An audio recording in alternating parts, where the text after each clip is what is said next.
some fun, and I'm really excited to see what it looks like. That's mad that you've not seen any. I saw the green and that was about it. Yeah, yeah.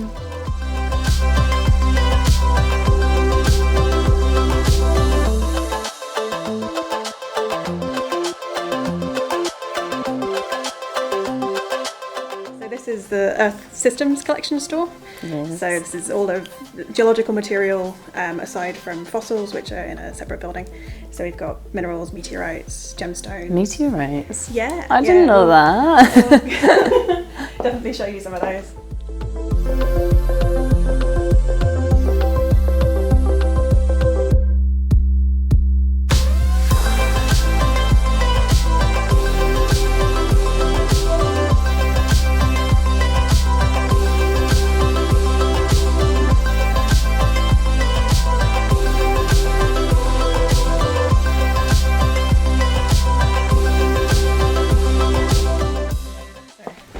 May well already know malachite. I love them. They're amazing. But yeah, so it's copper carbonate, and yeah, you get some fantastic patterns with the way they grow in kind of concentric bands. And obviously, minerals like this were used as pigments.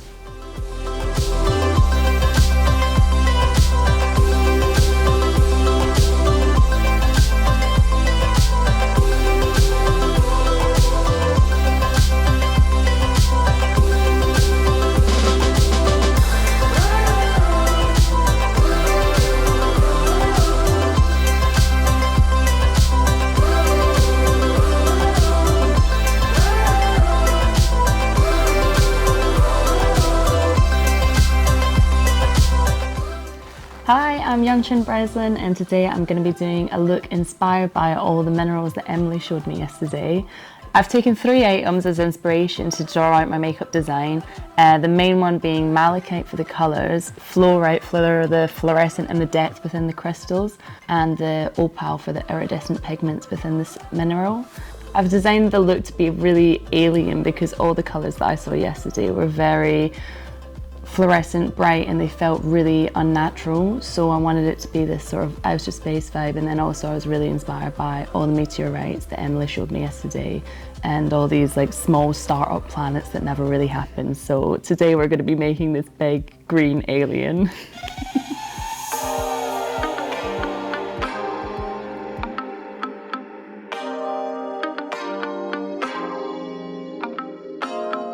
So I'm going to start by prepping the skin, so there's a layer between the skin and the makeup, so hopefully she's not stained green. Now I'm just going to glue down her eyebrows, so just brushing back on the hairs first so they get a real coating. And this is just going to like create a film over the eyebrows so that you've got a flat base to work with. And that's just craft glue? Yeah, literally it's just a like glue that you'd use at school for paper.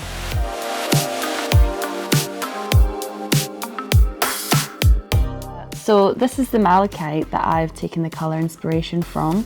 So as you can see, they've got these like really beautiful emerald greens, and they go into these really bright iridescent colours that sparkle, and then they've also got these deep black tones as well. So to create these colours, I'm going to be mixing up about 3 or 4 paints to create each depth, and using a mixture of blues, greens, fluorescent greens, cyans, whites as well, to sort of get that real switch up of colour on the face. And then I'm going to apply it to Emily's to contour her.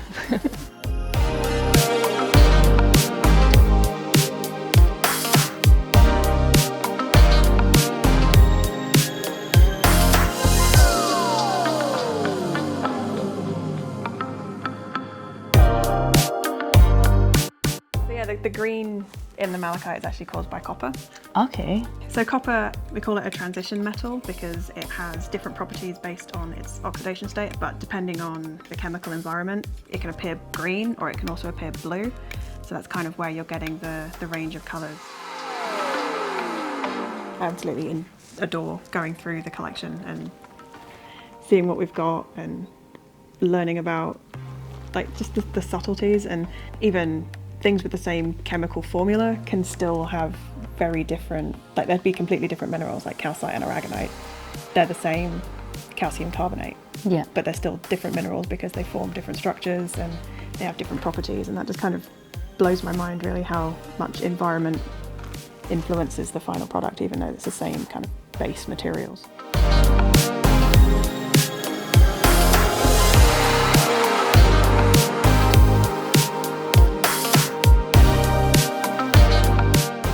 So now that I've got all the grease paint on, it's all blended into each other. That's the best thing about using grease paint. You can just blend it all and then set with the powder, and then you work in with your eyeshadows and your pigments to really like define and make it much more heavy and contoured. So I'm just going to get a powder puff and a translucent powder and, you know, just pummel her whole face with powder.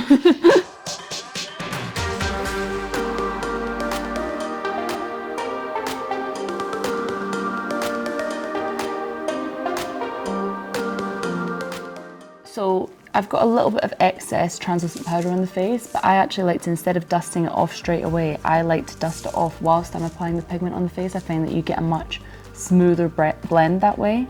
So just now I'm using like a mixture of this like deep dark blue with the two greens, so it's not too contrasting to the other greens in the face, but I still want there to be these blue tinges.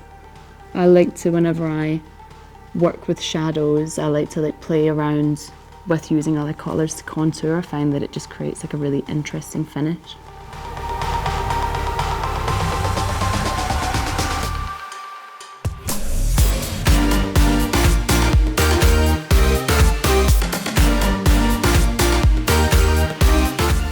So I actually regularly use minerals and rocks and different natural resources as my inspiration. I just find that like the colours just always so vivid, and there's just so much to them. It's like whenever you look closer and closer, you just see more and more.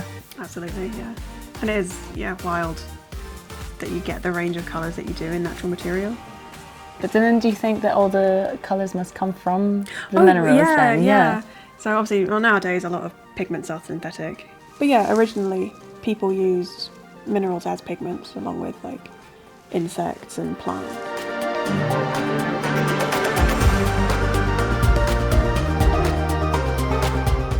I just come back every year to do this. This is really fun, isn't it?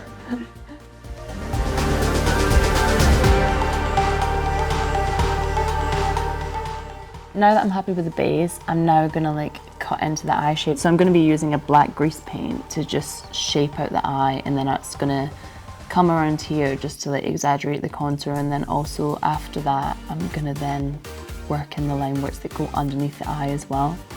This is actually a lip brush, and it is one of my most favourite brushes because I just love the way that you can just flip it around like this. So you can do a really thin line, then you can also do a fat line, and it almost works as like a dagger face painting brush.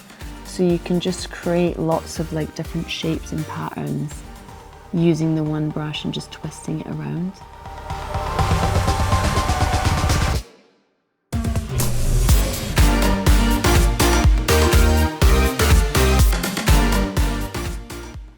So now that I've got the black outline on, I'm now going to go in with like these really deep purples and blues, and then set that cream, and then we're going to work in the sparkles. Yeah.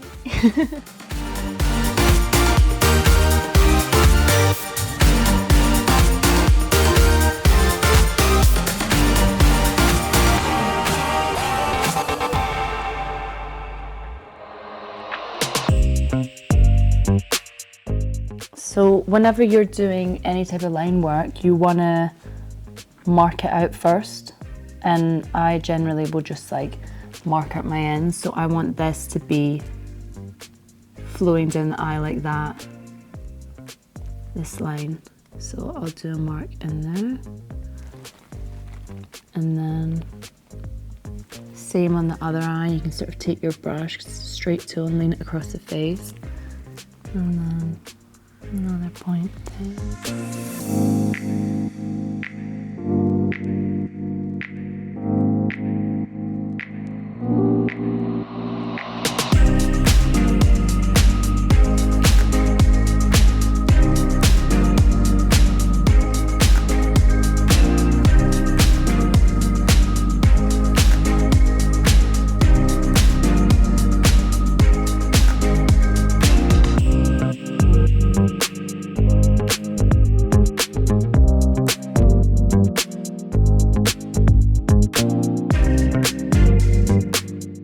Okay, so now for the fun part, I am going to start to incorporate all these sort of very iridescent fluorescent pigments, and that like draws references from all the iridescent colors within the opal as well. So I'm going to be using this super bright green to highlight the cheeks, and then moving into that blue in the deeper parts, but then also on the really high points I want to like bring in this like very gold yellowy color, so it like really plays with the colors that make up green.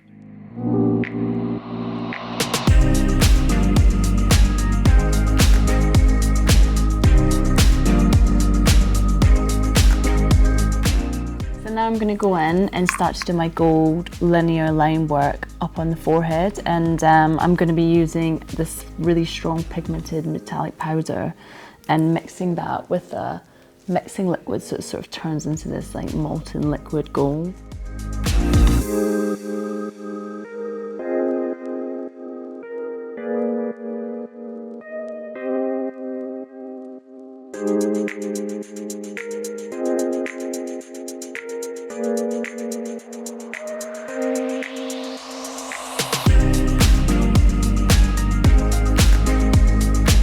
I'm going to do a very sort of rounded shaped lip and these teal and purple colours, and then do it super glossy as well, just to add to that shimmery look.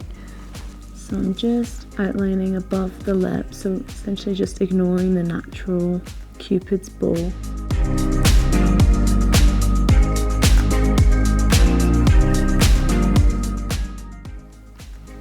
It's been fun, and I'm really excited to see what it looks like. That's mad that you've not seen any. I saw the green and that was about it. Yeah, yeah. Okay.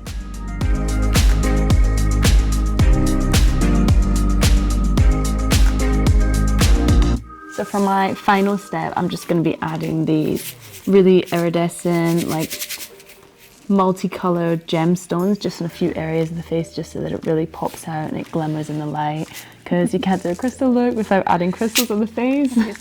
So when I do crystals, I like to take a pointed Q-tip, dip it in a little bit of the eyelash glue, and just dot it in the places that I'll want to put the crystals. I find that when you do it like this, it allows the glue to just get tacky in its own time, and then you can just stick your gems on with quite a lot with ease, really. That's the theory.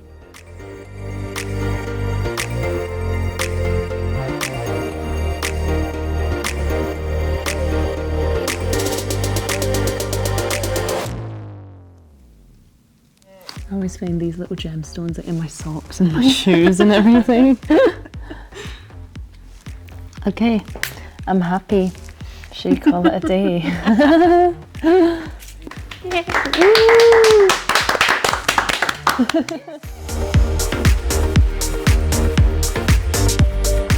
I've not seen what Yong-chin has done on my face yet, so I'm going to do a big reveal. Yes. Okay, ready? Yeah. Oh wow! Yeah, wow. That's so strange. Yeah, right, I don't look anything No, like you look myself. completely different. I was like, I've forgotten what Emily looks like. Well, that's amazing though. It's just fantastic how you've kind of planned it and executed it, and yeah. Oh, thank you. Absolutely amazing. Emily's been a great model.